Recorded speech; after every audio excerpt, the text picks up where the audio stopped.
Alright guys, welcome back. So in today's video, we're actually going to be filming a huge request from all you guys in terms of PPF. So a lot of our customers have got PPF or are thinking about PPF. They've seen our newest launch, PPF Serum, and basically the consensus is this. I've got a PPF or wrap. I want to try PPF Serum, but can you polish it? I want to remove existing coatings, sealants, waxes, or even if it's plain PPF, they're asking, can I refresh it safely without burning? Because of course, as you know, polishing creates friction, friction creates heat, heat and plastic. I don't need to go there, you know what happens next, big hole coming in, so you don't want to be doing that. So what I'm going to be doing is I'm going to be using my own personal car as a donor to be polishing some PPF with you, and it's a very quick, simple video, but I'm going to show you how to do it nice and safely. So everybody talks about polishing paint, paint correction this, paint correction that, but how many people truly talk about refining and polishing PPF? Not very many people, because it's a subject that is very highly misunderstood. Now, PPF in general is a whole different beast. It's softer, it hazes quicker, sometimes it even marks quicker, and if you get it wrong, you will destroy it. So because PPF is not invincible, as a lot of people like to think, a lot of people are scared of touching it. And because they're scared of touching it, it leaves the PPF dull, oxidized, sometimes yellowing, etc. Now, polishing PPF is not about chasing perfection, it's about restoring clarity. And before we truly start, let me clear up the very biggest mistake. A lot of people treat PPF just like paint. Same polish speed, same pads, same liquid, same aggression. Now you see this? This is a microfiber pad. Chuck it away. You don't need it.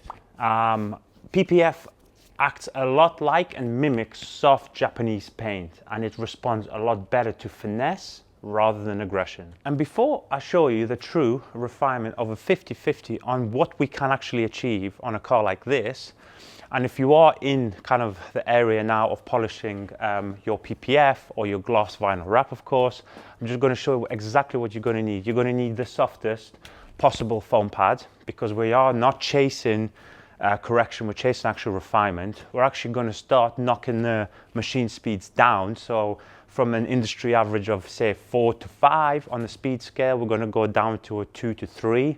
And also we are going to use slightly less finishing polish, because PPF is a lot more porous.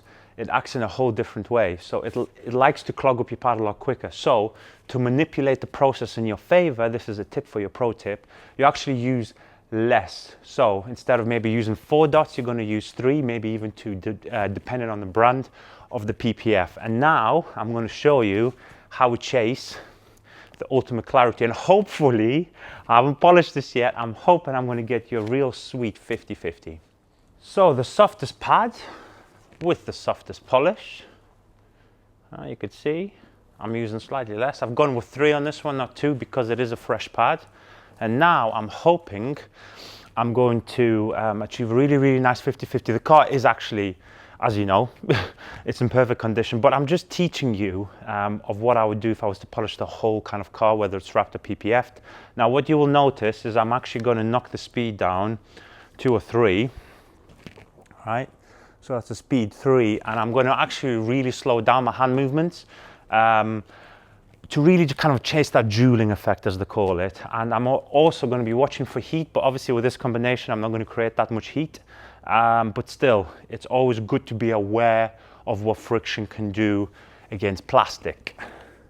So watch this. Nice and slow, let's go. So speed 3.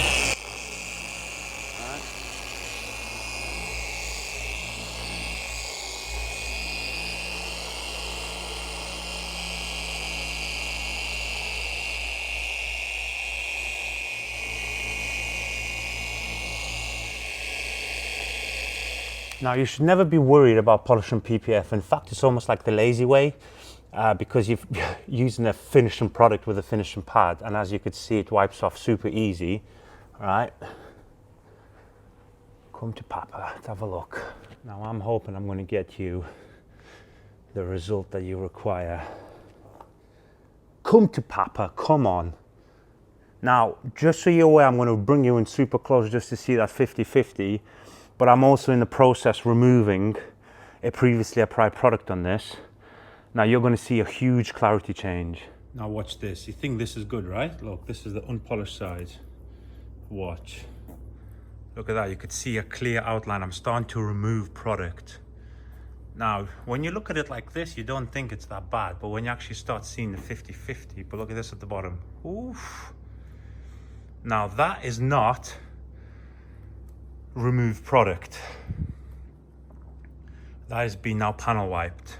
That is the remnants. And this here is what you're seeing. This is different. So look at the clarity on this. Now you come here, look, you're starting to remove product. Now look at the light. Look at the circle of the light. It's sharp, and then there's just, can you see that change? Sharp, and it just becomes that little bit wider. That is clarity. Look, boom, boom. That is unbelievable. Now that was the result I was actually looking for. When you're looking at the whole, say, bonnet or hood in general, when you haven't polished it, you think everything looks the same and you're perfect, and you've seen just how good it looks, right? But when I did that very obvious square, you see, I think that picture that I just took for you, that little, you know, short 50-50, that should be put into the word of clarity. You could see the physical change of the orb of the light to go from super sharp and clear to then all of a sudden expand. But that is literally how you polish PPF. You've got to take your time.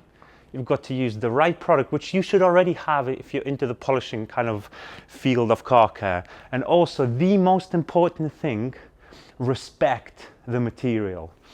This will show you up so quick if you don't respect it. You will blow a hole in it, or you will remove the top layer of the PPF, and then all of a sudden there is a haze that you will never ever be able to clear. As long as you respect the material, move slow, use slightly less polish as I've just showed you, you will have a perfectly corrected piece of PPF. So if you want to refresh it, if you want to just add a bit more gloss to it, it is possible. And also, as per all the fantastic emails, by the way, guys on Instagram and emails, thank you so much. You actually inspired this video of I want to remove my existing coating to try PPF Serum. Look, I really appreciate this. So I thought, again, why not do it? Show the people. Luckily for me, I've got a car that's covered in PPF, and showed you if you could do it on a car like this. It's expensive, the film's expensive, it can be done. So I hope you have enjoyed this video. Please let me know, even if you don't have PPF, have you found this really useful? Because I want to educate the whole world in that 1% of car care. If you have found it enjoyable, please let me know in the comments. And of course, as always, I will see you all very soon on the next video. Thank you, guys.